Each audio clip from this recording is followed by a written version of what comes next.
Chapter 1 gender bias.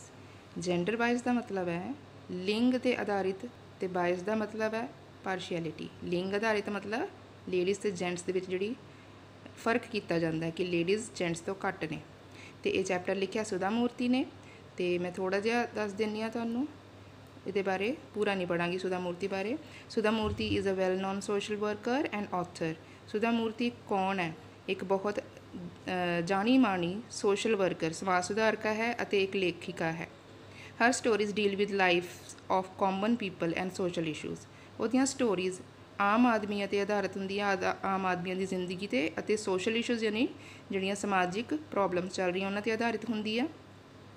In this एसे हुण इस एसे विच की दस्सिया गया, इस चैप्टर च की दस्सिया, द राइटर डिस्क्राइब्स, राइटर ने डिस्क्राइब किया है पूरा डिटेल विच हाउ शी अपलाइड फॉर, कि उन्हें किवें अप्लाई किया and got a job that had been advertise solely for man, तो उन्हें किवें एक नौकरी प्राप्त की जिहड़ी कि सिर्फ आदमियों लई रखी गई सीगी। ते हुण इत्थों चैप्टर शुरू हुंदा है। It was long time ago, बहुत टाइम पहलां दी गल है। लेखिका कह रही है कि I was young and bright bold and idealistic, मैं जवान सी, तेज सी, बोल्ड यानी साहसिक सी, एंड आइडियलिस्टिक यानी आदर्शवादी सी।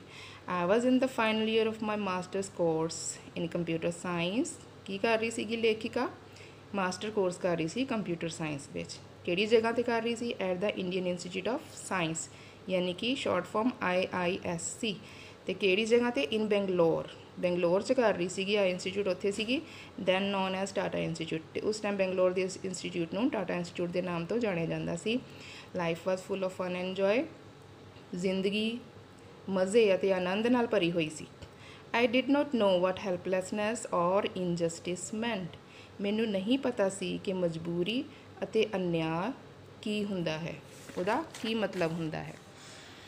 It was probably the April of 1974, शायद 1974 की अप्रैल का महीना सी। Bangalore was getting warm and gulmohars were blooming at the IISC camp. Bangalore च गर्मी वध रही सी ते गुलमोहर के फुੱਲ जिहड़े सीगे IISC कैंपस दे विच खिड़दे पए सी।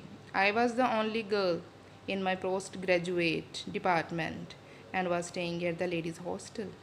पोस्ट ग्रैजुएट सिर्फ मैं ही कर रही सी ते लेडीज़ होस्टल दे विच मैं ठहरी हुई सी। Other girls were pursuing research in different departments of science, बाकी कुड़ियाँ अलग अलग डिपार्टमेंट दे विच रिसर्च ही करदियाँ पईयां सीगियां। I was looking forward to going abroad, मैं बाहर जाना चाहती सीगी, to complete a doctorate in computer science, ताकि मैं कंप्यूटर साइंस से डॉक्टरेट कर सकां। I had been offered scholarship from universities in US, United States की यूनीवर्सिटी च मैनू स्कॉलरशिप भी ऑफर की गई सी। I had not thought of taking up a job in India, मैं इंडिया च जॉब करने बारे सोचा भी नहीं सी। One day while on the way to my hostel, एक दिन, वाइल मतलब जिस समय, ऑन द वे यानी जिस समय मैं जा रही सी अपने हॉस्टल वाल। कित्थों दी जा रही सी? From our lecture hall campus, lecture hall complex दे विचों अपने हॉस्टल वाल जा रही सी जदों I saw an advertisement on the notice board, मैं नोटिस बोर्ड के उत्ते एक एडवरटाइजमेंट लगी हुई देखी। It was a standard job requirement notice, ठीक है, जॉब रिक्वायरमेंट का नोटिस लग गया सी from the famous automobile company. किहड़ी कंपनी वालों? टैलको, जिन्हों कि हुण टाटा मोटर्स कहा जाता है। It stated that the company requires young bright engineers, उत्थे की लिखिया सी कि कंपनी नूं जरूरत है जवान ते तेज़ दिमाग वाले इंजीनियर्स की, hard working and with an excellent academic background, तो जिन्हां दी पढ़ाई की जिहड़ी बैकग्राउंड है अकैडमिक बैकग्राउंड वो एक्सीलेंट होवे एटसैट्रा। तो एवें दियां होर भी गल्लां जिवें लिखियां हुंदियां इत्ते भी लिखियां होईयां सीगियां।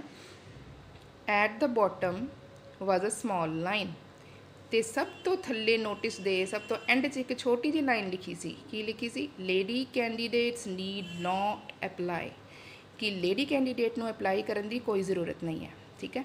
आई रैड इट, इत्थे आपां सैकेंड फॉर्म बोलनी है इनू, क्योंकि पास्ट की गल सुना रही है ना, इनू आपां रीड नहीं बोलांगे, ये पास्ट फॉर्म होगी। I read it and was very upset, मैं इनू पढ़िया तो मैं बहुत अपसैट हो गई। For the first time in life I was up against gender discrimination, life विच पहली बारी मैं इस जेंडर पार्शियलिटी दे विरुद्ध खड़ी हुई। दो I was not keen on taking up the job, भावें मैं नौकरी नहीं लेना चाहती सी वो वाली, I saw it as a challenge, मैनू ये नोटिस एक चैलेंज वांगू लग्या कि मैनू ये जॉब करनी चाहिए है, क्योंकि उन्होंने सिर्फ मैनू बुलाया, लेडीज़ ने नहीं बुलाया, मैं जाके देखूँगी। I had done extremely well in academics, मैं अपनी पढ़ाई बहुत ही वधिया परफॉर्म किया सी, better than most of my male peers, peer होंदे ने साथी नाल दे स्टूडेंट्स, कि मैं मेल पीयर नालों भी बैटर परफॉर्म किया सीगा स्टडीज़ विच, मेरी बहुत अच्छी सी studies. Little did I know then that in life real life academic excellence is not enough to be successful. Little did I know, मैनू ये चीज़ों बारे बहुत घट ही पता सी दैन उस समय, दैट कि असली जिंदगी दे विच जिहड़ी अकैडमिक एक्सीलेंस है वो काफ़ी नहीं है सक्सैसफुल होने दे लई। ठीक है, उन्होंने पहली बारी पता चलिया कि इत्थे लेडीज़ जेंट्स भेदभाव किया जाता, तो सिर्फ अकैडमिक एक्सीलेंस नहीं काफ़ी होंदी जिंदगी जीण लई, ते हुण ये चीज़ां नहीं हैगियां, उस टाइम की यह गल सुना रही है। After reading the notice I went fuming to my room, मैं गुस्से विच अपने रूम वाल चली गई। ये नोटिस पढ़न तो बाद मैनू इन्ना बुरा लग्या कि मैं गुस्से विच अपने रूम च चली गई। I decided to inform the top most person in Telco's management, मैं डिसाइड किया इस चीज़ नू दसना कि मैं ये टॉप मोस्ट परसन नू, जिहड़ी टैलको मैनेजमेंट का टॉप मोस्ट परसन है, उन्होंने मैं ये बारे दसांगी about the injustice the company was perpetrating, जिहड़ा कि यह अन्याय वो कंपनी कर रही सी। I got a postcard and started to write, तो वह कहती कि मैं पोस्ट कार्ड लिया, लिखना शुरू किया, but there was a problem. I did not know who head Telco, मैनू नहीं पता सीगा कि ਉਹਦਾ हैड कौन है। I thought it must be one of the Tatas, मैं सोचा कि शायद टाटा विच ही कोई होएगा। I knew JRD Tata, JRD ji short form है, पूरा नाम नहीं लिखा। JRD का मतलब है जहांगीर रतन जी दादा भाई टाटा। तो वह कहते मैं इन्हों जानती सी कि he was the head of the Tata group, कि वो टाटा ग्रुप के हैड सीगे। I had seen his pictures in newspaper, मैं अखबारों च उन्होंने पिक्चर्स देखिया सी। Actually Sumant Mulgaonkar was the company chairman then, उस टाइम सुमंत मूलगांवकर कंपनी के चेयरमैन सी। ਇਹੋ ਜਿਹੀਆਂ ਲਾਈਨਾਂ ਨੂੰ ਧਿਆਨ ਨਾਲ ਪੜ੍ਹ ਲਿਆ ਕਰੋ, ਜਿਹਦੇ ਬਾਰੇ ਕੋਈ ਨਾ ਕੋਈ ਇਨਫੋਰਮੇਸ਼ਨ ਲਿਖੀ ਹੁੰਦੀ ਹੈ। ਇਹ 1 ਮਾਰਕਸ ਵਾਲੇ ਕੁਐਸਚਨ ਦੇ ਵਿੱਚ ਆ ਸਕਦੇ ਆ। ਆਈ ਟੁੱਕ ਦਾ ਕਾਰਡ, ਮੈਂ ਕਾਰਡ ਲਿਆ, addressed it to JRD and started writing, ਅਤੇ JRD ਦੇ ਲਈ ਮੈਂ ਇਹ ਲੈਟਰ ਲਿਖਣਾ ਸ਼ੁਰੂ ਕਰ ਦਿੱਤਾ। ਟੂ ਦਿਸ ਡੇ, ਅੱਜ ਤੱਕ ਵੀ आई रिमैंबर क्लीयरली, मैनू चंगी तरह याद है वट आई रोट, कि मैं की लिखा सी। The great Tatas have always been pioneers, आ लिखा सी उन्हें सारा कुछ जो हुण इनवर्टेड कॉमास विच लिखा होया। उन्होंने कहती है कि महान टाटाज हमेशा दूसरों लिए इंस्पीरेशन या आइडियल्स बन के रहे हैं। They are the people who started the basic infrastructure industries in India, ਉਹੀ ਲੋਕ ਨੇ ਜਿਨ੍ਹਾਂ ਨੇ कि ਭਾਰਤ ਵਿੱਚ ਜਿਹੜੀ ਬੇਸਿਕ ਇੰਡਸਟਰੀਜ਼ ਨੇ ਇਨਫਰਾਸਟਰਕਚਰ ਦੀਆਂ ਬਹੁਤ ਟਾਈਪ ਦੀਆਂ ਇੰਡਸਟਰੀਜ਼ ਉਹਨਾਂ ਨੇ ਸ਼ੁਰੂ ਕੀਤੀਆਂ ਸੀ। ਸੱਚ ਐਜ਼ ਉਹਨਾਂ ਇੰਡਸਟਰੀਜ਼ ਦੇ ਨਾਮ ਲਿਖੇ ਆ, ਕਿਹੜੀਆਂ ਆਇਰਨ ਦੀ, ਸਟੀਲ ਦੀ, ਫਿਰ ਕੈਮੀਕਲ ਦੀ, ਟੈਕਸਟਾਈਲ ਯਾਨੀ ਕੱਪੜੇ ਨਾਲ ਰਿਲੇਟਡ, ਅਤੇ ਲੋਕੋਮੋਟਿਵ ਯਾਨੀ ਇੰਜਨਸ ਦੇ ਨਾਲ ਰਿਲੇਟਡ ਇੰਡਸਟਰੀਜ਼ ਉਹਨਾਂ ਨੇ ਹੀ ਸ਼ੁਰੂ ਕੀਤੀਆਂ ਸਭ ਤੋਂ ਪਹਿਲਾਂ basically. They have cared for higher education in India, ਅਤੇ ਇੰਡੀਆ ਵਿੱਚ ਜਿਹੜੀ ਹਾਇਰ ਐਜੂਕੇਸ਼ਨ ਹੈ ਉਹਦੀ ਵੀ ਉਹਨਾਂ ਨੇ ਬਹੁਤ ਪਰਵਾਹ ਕੀਤੀ ਸਿੰਸ 1900 and 1900 ਤੋਂ, and they were responsible for the establishment of the Indian Institute of Science, ਤੇ ਕਹਿੰਦੇ ਉਹੀ ਰਿਸਪੋਂਸੀਬਲ ਨੇ ਕਿ ਜਿਹੜੀ ਇੱਥੇ ਇੰਸਟੀਟਿਊਸ਼ਨ ਖੋਲ੍ਹੀ IISc, ਜਿੱਥੇ ਉਹ ਪੜ੍ਹਾਈ ਕਰ ਰਹੀ ਸੀ। ਫੋਰਚੂਨੇਟਲੀ ਕਹਿੰਦੀ ਖੁਸ਼ਕਿਸਮਤੀ ਨਾਲ ਆਈ ਸਟੱਡੀ ਦੇਅਰ, ਮੈਂ ਉੱਥੇ ਪੜ੍ਹ ਰਹੀ ਹਾਂ, ਬਟ ਲੇਕਿਨ ਆਈ ਐਮ ਸਰਪ੍ਰਾਈਜ਼ਡ, ਮੈਂ ਬਹੁਤ ਹੈਰਾਨ ਹਾਂ। How a company such as Telco is discriminating on the basis of gender, कि एक कंपनी टैलको वर्गी कंपनी किवें जेंडर के बेस पर डिस्क्रिमिनेट करती पई है, पार्शियलिटी शो करती पई है अपनी, जिन्होंने इन्ने महान काम किए आ। तो ये लिख के उन्हें की किया, I posted the latter and forgot about it, ये लैटर लिख के अपनी पढ़ास खड्ड के उन्हें लैटर सेंड करता, तो ये उस तो बाद भुल गई वो बारे। लैस दैन 10 days लेटर, 10 दिनों बाद तो भी घट टाइम, मतलब कि 10 दिनों तो पहला ही की होया, आई रिसीव्ड अ टैलीग्राम, कि मैनू एक टैलीग्राम आया, तार आया, स्टेट मतलब कहना ਉੱਥੇ ਕੀ ਲਿਖਿਆ ਹੋਇਆ ਸੀ, ਕੀ ਕਹਿ ਰਹੇ ਸੀ ਉਹ telegram, that I had to appear for an interview, ਕਿ ਮੈਨੂੰ ਇੱਕ ਇੰਟਰਵਿਊ ਦੇ ਲਈ ਅਪੀਅਰ ਹੋਣ ਲਈ ਬੁਲਾਇਆ ਗਿਆ ਹੈ, ਕਿ ਆਓ ਇੰਟਰਵਿਊ ਦਿਓ। ਐਟ ਕਿੱਥੇ? At Telco's Pune office at the company's expense. Telco ਦੇ ਪੁਣੇ ਦੇ ਵਿੱਚ ਟੈਲਕੋ ਦਾ ਆਫਿਸ ਹੈ, ਅਤੇ ਉਹ ਕਹਿੰਦੇ ਕੰਪਨੀ ਦੇ ਖਰਚੇ 'ਤੇ ਤੁਸੀਂ ਆਓ ਸਾਡੇ ਕੋਲੇ। ਠੀਕ ਹੈ, ਉਹਨੂੰ ਬੁਲਾ ਲਿਆ ਪੋਸਟ ਕਾਰਡ ਪੜ੍ਹਨ ਤੋਂ ਬਾਅਦ।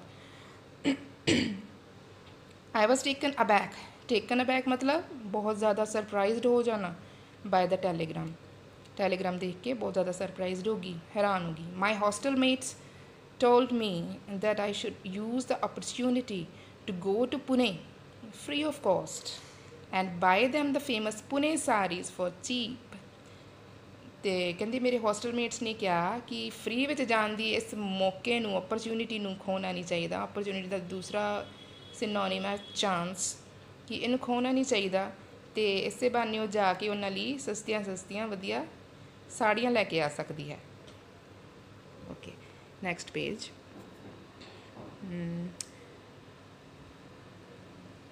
I collected ₹30 each from everyone who wanted a saree। ਮੈਂ ਸਾਰਿਆਂ ਤੋਂ 30 ਰੁਪਏ ਇਕੱਠੇ ਕੀਤੇ ਜਿਨ੍ਹਾਂ ਨੂੰ ਸਾੜੀ ਚਾਹੀਦੀ ਸੀ। When I look back, ਜਦੋਂ ਮੈਂ ਵਾਪਸ ਉਹਨਾਂ ਦਿਨਾਂ ਵੱਲ ਸੋਚਦੀ ਹਾਂ, I feel like laughing।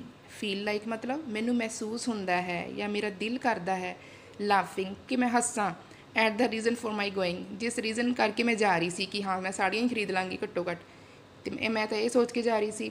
But back then they seemed good enough to make the trip. ਲੇਕਿਨ ਉਹਨਾਂ ਦਿਨਾਂ ਦੇ ਹਿਸਾਬ ਨਾਲ ਉਹ ਰੀਜ਼ਨ ਵਧੀਆ ਹੀ ਸੀ, ਅੱਛੀ ਟ੍ਰਿਪ ਸੀ ਮੇਰੇ ਲਈ। It was my first visit to Pune. ਮੇਰੀ ਪੁਣੇ ਵਿੱਚ ਇਹ ਪਹਿਲੀ ਵਿਜ਼ਿਟ ਸੀ। And I immediately fell in love with the city. ਮੈਂ ਇੱਕਦਮ ਹੀ ਉਸ ਸਿਟੀ ਦੇ ਨਾਲ ਪਿਆਰ ਵਿੱਚ ਪੈ ਗਈ। ਮੈਨੂੰ ਸਿਟੀ ਬਹੁਤ ਵਧੀਆ ਲੱਗੀ ਉਹ। ਟੂ ਦਿਸ ਡੇ, ਫਿਰ ਉਹ ਵਰਡ ਆਇਆ ਨਾ, ਟੂ ਦਿਸ ਡੇ ਮਤਲਬ ਅੱਜ ਤੱਕ ਵੀ, it remains dear to me, ਅੱਜ ਤੱਕ ਵੀ ਇਹ ਸਿਟੀ ਮੈਨੂੰ ਬਹੁਤ ਪਿਆਰੀ ਹੈ। I feel as much at home in Pune as I do in Hubli. ਉਹ ਹੁਬਲੀ ਦੇ ਵਿੱਚ ਰਹਿੰਦੀ ਹੈ ਇਸ ਟਾਈਮ, ਅਤੇ ਕਹਿੰਦੀ ਮੈਨੂੰ ਪੁਣੇ ਵਿੱਚ ਵੀ ਉਵੇਂ ਦਾ ਹੀ ਫੀਲ ਹੋਇਆ ਜਿਵੇਂ ਕਿ ਮੈਨੂੰ ਆਪਣੇ ਘਰੇ ਹੁਬਲੀ ਦੇ ਵਿੱਚ ਫੀਲ ਹੁੰਦਾ ਹੈ, ਜਿੱਦਾਂ ਕਿ ਮੈਨੂੰ ਹੁਬਲੀ 'ਚ ਫੀਲ ਹੁੰਦਾ ਹੈ ਮਾਈ ਹੋਮ ਟਾਊਨ, ਜਿਹੜਾ ਕਿ ਮੇਰਾ ਆਪਣਾ ਘਰ ਹੈ, ਜਿੱਥੇ ਮੇਰਾ ਘਰ ਹੈਗਾ, ਜਿੱਥੇ ਮੈਂ ਰਹਿੰਦੀ ਹਾਂ। The place changed my life in so many ways. ਬਹੁਤ ਤਰੀਕਿਆਂ ਨਾਲ ਇਸ ਜਗ੍ਹਾ ਨੇ ਮੇਰੀ ਲਾਈਫ ਬਦਲ ਕੇ ਰੱਖ ਦਿੱਤੀ। ਐਜ਼ ਡਾਇਰੈਕਟਡ, ਜਿੱਦਾਂ ਕਿ ਮੈਨੂੰ ਕਿਹਾ ਗਿਆ ਸੀ। I went to Telco's Pimpri office for the interview. ਮੈਂ ਇੰਟਰਵਿਊ ਲਈ ਪਹੁੰਚੀ ਟੈਲਕੋ ਦੇ ਪਿੰਪਰੀ ਆਫਿਸ ਦੇ ਵਿੱਚ। ਪਿੰਪਰੀ ਦੇ ਵਿੱਚ ਟੈਲਕੋ ਦਾ ਆਫਿਸ ਸੀ। ਦੇਅਰ ਵਰ 6 ਪੀਪਲ ਔਨ ਦਾ ਪੈਨਲ ਯਾਨੀ ਕਿ ਜਿਹੜੇ ਇੰਟਰਵਿਊ ਲੈ ਰਹੇ ਹੁੰਦੇ ਨੇ, ਉੱਥੇ 6 ਲੋਕ ਬੈਠੇ ਸੀ ਇੰਟਰਵਿਊ ਲੈਣ ਲਈ। ਐਂਡ ਆਈ ਰੀਅਲਾਈਜ਼ਡ, ਫਿਰ ਮੈਨੂੰ ਫੀਲ ਹੋਇਆ then that this was a serious business, ਕਿ ਬੜੀ ਸੀਰੀਅਸ ਹੀ ਗੱਲ ਹੈ ਇਹ। This is the girl who wrote to JRD। ਆਹ ਗੱਲ ਉਹਨੂੰ ਸੁਣਾਈ ਦਿੱਤੀ। I heard somebody whisper as soon as I entered the room. ਕਹਿੰਦੀ ਜਿੱਦਾਂ ਹੀ ਮੈਂ ਰੂਮ 'ਚ ਐਂਟਰ ਕੀਤਾ, ਮੈਂ ਵਿਸਪਰਿੰਗ ਸੁਣੀ, ਮਤਲਬ ਹੌਲੀ ਹੌਲੀ ਗੱਲ ਕਰ ਰਹੇ ਸੀਗੇ, ਕਿਸੇ ਨੂੰ ਗੱਲ ਕਰਦੇ ਹੋਏ ਸੁਣਿਆ। ਕਿਹੜੀ ਗੱਲ?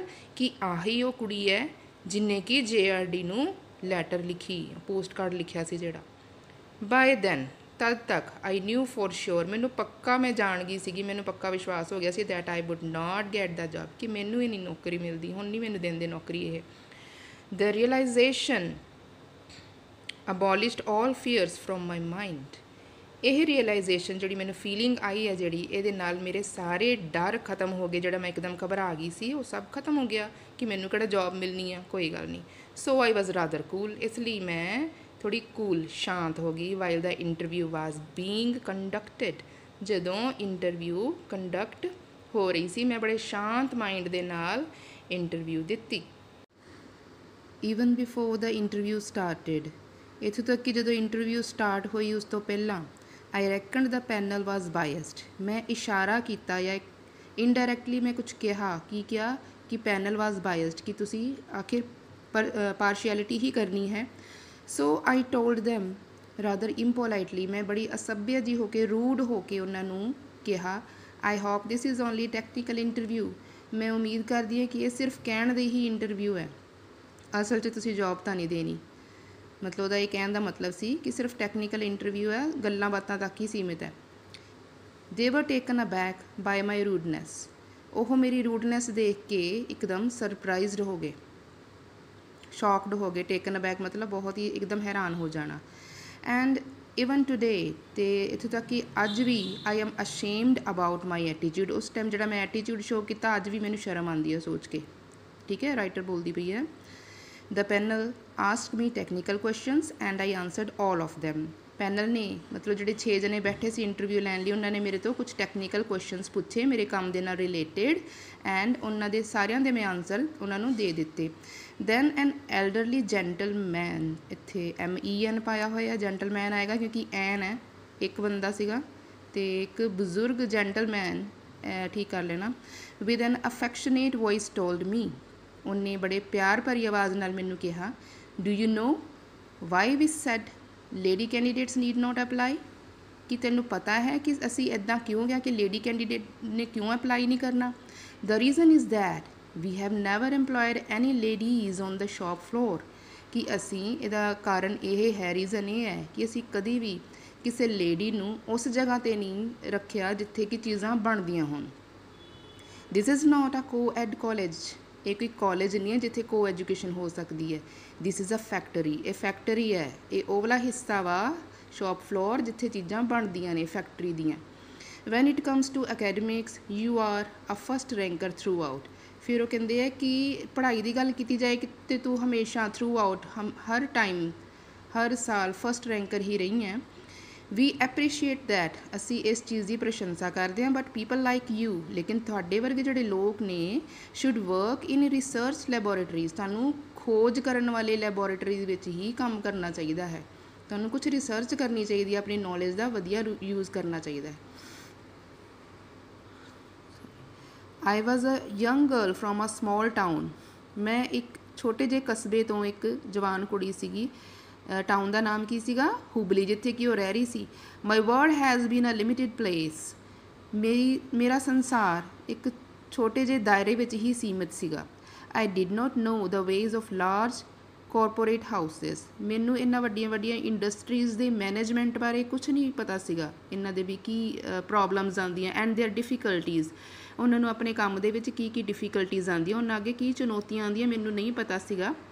ਸੋ ਆਈ ਆਨਸਰਡ, ਇਸ ਲਈ ਮੈਂ ਕੁਝ ਸੋਚਦੇ ਹੋਏ ਜਵਾਬ ਦਿੱਤਾ ਉਹਨਾਂ ਨੂੰ, but you must start somewhere, ਕਿ ਤੁਹਾਨੂੰ ਕਿਤੇ ਤਾਂ ਸ਼ੁਰੂਆਤ ਕਰਨੀ ਚਾਹੀਦੀ ਹੈ, otherwise no woman will ever be able, ਨਹੀਂ ਤਾਂ ਅਦਰਵਾਈਜ਼ ਯਾਨੀ ਨਹੀਂ ਤਾਂ ਕੋਈ ਵੀ ਔਰਤ ਕਦੀ ਵੀ ਕਾਬਿਲ ਨਹੀਂ ਹੋ ਸਕੇਗੀ to work in your factories, ਕਿ ਉਹ ਤੁਹਾਡੀ ਕਿਸੇ ਫੈਕਟਰੀ ਦੇ ਵਿੱਚ ਕੰਮ ਕਰ ਸਕੇ।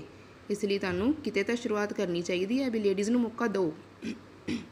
Finally after a long interview, ਬਹੁਤ ਲੰਬੀ ਇੰਟਰਵਿਊ ਚੱਲੀ, ਉਸ ਤੋਂ ਬਾਅਦ I was told I had been successful, ਮੈਨੂੰ ਇਹ ਕਿਹਾ ਗਿਆ ਕਿ ਮੈਂ ਸਕਸੈਸਫੁਲ ਹੋਈ। So this was that the future had in store for me, so ਆਹ ਵਾਲੀ ਚੀਜ਼ ਸੀ ਜਿਹੜੀ ਕਿ ਦੈਟ ਫਿਊਚਰ ਨੇ, ਭਵਿੱਖ ਨੇ ਆਪਣੇ ਅੰਦਰ ਮੇਰੇ ਲਈ ਸਟੋਰ ਕੀਤੀ ਹੋਈ ਸੀਗੀ। ਨੈਵਰ ਹੈਡ ਆਈ ਥੋਟ, ਮੈਂ ਇਹ ਕਦੀ ਵੀ ਨਹੀਂ ਸੋਚਿਆ ਸੀ, I would take up a job in Pune, ਕਿ ਮੈਂ ਪੁਣੇ ਦੇ ਵਿੱਚ ਇੱਕ ਨੌਕਰੀ ਕਰਾਂਗੀ। ਆਈ ਮੈਟ ਅ ਸ਼ਾਈ ਯੰਗ ਮੈਨ, ਸ਼ਾਈ ਹੁੰਦਾ ਸ਼ਰਮੀਲਾ, ਮੈਂ ਇੱਕ ਸ਼ਰਮੀਲੇ ਜਵਾਨ ਆਦਮੀ ਨੂੰ ਮਿਲੀ, ਜਿਹੜਾ ਕਿ ਕਿੱਥੋਂ ਦਾ ਸੀ? ਫਰੋਮ ਕਰਨਾਟਕਾ ਦੇਅਰ, ਉੱਥੇ ਸੀਗਾ ਜਿਹੜਾ ਕਰਨਾਟਕਾ ਤੋਂ ਆਇਆ ਹੋਇਆ ਸੀ। We became good friends and we got married, you know its meaning, okay. It was only after joining Telco that I realised who JRD was, ਸਿਰਫ ਟੈਲਕੋ ਨੂੰ ਜੁਆਇਨ ਕਰਨ ਤੋਂ ਬਾਅਦ ਹੀ ਮੈਨੂੰ ਅਹਿਸਾਸ ਹੋਇਆ, ਰੀਅਲਾਈਜ਼ ਹੋਇਆ ਕਿ JRD ਕੌਣ ਸੀ। ਦ ਅਨਕਰਾਊਨਡ ਕਿੰਗ ਆਫ ਇੰਡੀਅਨ ਇੰਡਸਟਰੀਜ਼, ਉਹ ਭਾਰਤ ਦੀਆਂ ਇੰਡਸਟਰੀਜ਼ ਦਾ ਬੇਤਾਜ ਬਾਦਸ਼ਾਹ ਸੀ। ਨਾਓ ਆਈ ਵਾਜ਼ ਸਕੇਅਰਡ, ਹੁਣ ਮੈਂ ਡਰਦੀ ਪਈ ਸੀ, but I did not get to meet him, ਲੇਕਿਨ ਮੈਨੂੰ ਕਦੀ ਮਿਲਣ ਦਾ ਮੌਕਾ ਨਹੀਂ ਮਿਲਿਆ। Till I was transfer to Bombay, ਜਦ ਤੱਕ ਕਿ ਮੇਰੀ ਬੰਬੇ ਵਿੱਚ ਟਰਾਂਸਫਰ ਨਹੀਂ ਹੋ ਗਈ। One day I had to show some reports to mister Mulgaonkar, ਜਿਹਦਾ ਕਿ ਪੂਰਾ ਨਾਮ ਕੀ ਸੀ? Sumant Mulgaonkar, our chairman who we all knew as SM, Sumant Mulgaonkar ਦਾ ਛੋਟਾ ਸ਼ੋਰਟ ਫਾਰਮ ਬਣਾਤੀ ਉਹਨਾਂ ਨੇ SM, ਅਤੇ SM ਕਹਿ ਕੇ ਹੀ ਉਹਨੂੰ ਬੁਲਾਉਂਦੇ ਹੁੰਦੇ ਸੀਗੇ। ਅਤੇ ਕਹਿੰਦੀ ਇੱਕ ਦਿਨ ਮੈਂ ਆਪਣੀਆਂ ਕੁਛ ਰਿਪੋਰਟਸ ਦਿਖਾਉਣੀਆਂ ਸੀਗੀਆਂ ਮਿਸਟਰ ਮੂਲਗਾਓਂਕਰ ਨੂੰ, ਜਿਹੜੇ ਕਿ ਸਾਡੇ ਚੇਅਰਮੈਨ ਸੀ, ਅਤੇ ਉਹਨਾਂ ਨੂੰ ਅਸੀਂ SM ਕਰਕੇ ਹੀ ਜਾਣਦੇ ਸੀ। ਅਤੇ ਮੈਂ ਰਿਪੋਰਟ ਦਿਖਾਉਣ ਲਈ ਕਿੱਥੇ ਸੀ? ਆਈ ਵਾਜ਼ ਇਨ ਹਿਜ਼ ਆਫਿਸ, ਮੈਂ ਉਹਦੇ ਆਫਿਸ ਵਿੱਚ ਸੀ SM ਦੇ, on the first floor of Bombay House, Bombay House ਮਤਲਬ ਬੋਂਬੇ ਦੀ ਜਿਹੜੀ ਇੰਡਸਟਰੀ ਸੀ ਉਹਦੇ ਫਸਟ ਫਲੋਰ ਦੇ ਉੱਤੇ ਉਹਦੇ ਆਫਿਸ ਦੇ ਵਿੱਚ ਮੈਂ ਗਈ ਰਿਪੋਰਟ ਦਿਖਾਉਣ ਲਈ। When suddenly JRD walked in, ਜਦੋਂ ਕਿ ਅਚਾਨਕ ਹੀ JRD ਟਾਟਾ ਉੱਥੇ ਆ ਗਏ। That was the first time I saw APRO JRD। ਇਹ ਪਹਿਲੀ ਵਾਰ ਸੀ ਜਦੋਂ ਮੈਂ ਉਹਨਾਂ ਨੂੰ ਦੇਖਿਆ।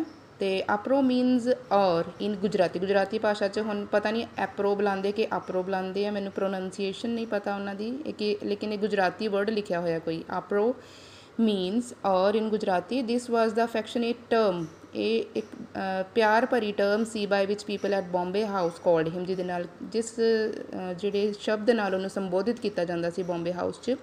ਆਈ ਵਾਜ਼ ਫੀਲਿੰਗ ਵੈਰੀ ਨਰਵਸ, ਮੈਂ ਬਹੁਤ ਨਰਵਸ ਫੀਲ ਕਰ ਰਹੀ ਸੀ। ਰਿਮੈਂਬਰਿੰਗ ਮਾਈ ਪੋਸਟ ਕਾਰਡ ਐਪੀਸੋਡ, ਮੈਨੂੰ ਆਪਣਾ ਪੋਸਟ ਕਾਰਡ ਵਾਲਾ ਘਟਨਾ ਯਾਦ ਆ ਰਹੀ ਸੀ। SM ਇੰਟਰੋਡਿਊਸਡ ਮੀ ਨਾਈਸਲੀ, ਲੇਕਿਨ SM ਜਿਹੜਾ ਚੇਅਰਮੈਨ ਸੀ ਉਹਨੇ ਬੜੇ ਨਾਈਸਲੀ ਮੈਨੂੰ ਇੰਟਰੋਡਿਊਸ ਕਰਾਇਆ।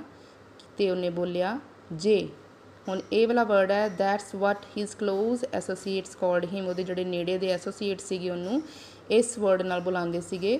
ਦਿਸ young woman is an engineer and that too a post graduate. ਉਹ ਕਹਿੰਦੇ ਆ ਮੇਰੇ ਬਾਰੇ ਕਿ ਆ ਜਿਹੜੀ ਯੰਗ ਵੂਮੈਨ ਤੁਹਾਡੇ ਕੋਲ ਖੜੀ ਆ ਇਹ ਇੰਜੀਨੀਅਰ ਹੈਗੀ ਆ, ਅਤੇ ਉਹ ਵੀ ਪੋਸਟ ਗ੍ਰੈਜੂਏਟ ਇੰਜੀਨੀਅਰ ਆ। She is the first woman to work on the Telco shop floor. ਇਹ ਪਹਿਲੀ ਲੇਡੀ ਹੈ ਜਿਹੜੀ ਕਿ ਟੈਲਕੋ ਸ਼ੌਪ ਫਲੋਰ 'ਤੇ ਕੰਮ ਕਰ ਰਹੀ ਆ। JRD looked at me, JRD ਨੇ ਮੇਰੇ ਵੱਲ ਵੇਖਿਆ। ਆਈ ਵਾਜ਼ ਪ੍ਰੇਇੰਗ, ਮੈਂ ਪ੍ਰਾਰਥਨਾ ਕਰ ਰਹੀ ਸੀ। He would not ask me any question about my interview, ਕਿ ਮੇਰੀ ਇੰਟਰਵਿਊ ਦੇ ਬਾਰੇ ਉਹ ਕੋਈ ਕੁਐਸਚਨ ਨਾ ਪੁੱਛ ਲਏ।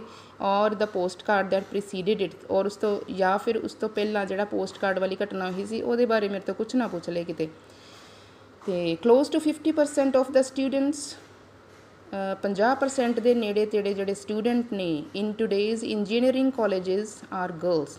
ਅੱਜ ਦੇ ਜਿਹੜੇ ਇੰਜੀਨੀਅਰਿੰਗ ਕਾਲਜ ਨੇ ਉੱਥੇ ਕੁੜੀਆਂ ਹਨ, ਜਿਹੜੀਆਂ 50% ਦੇ ਨੇੜੇ ਤੇੜੇ ਸਟੂਡੈਂਟ ਕੁੜੀਆਂ ਹਨ।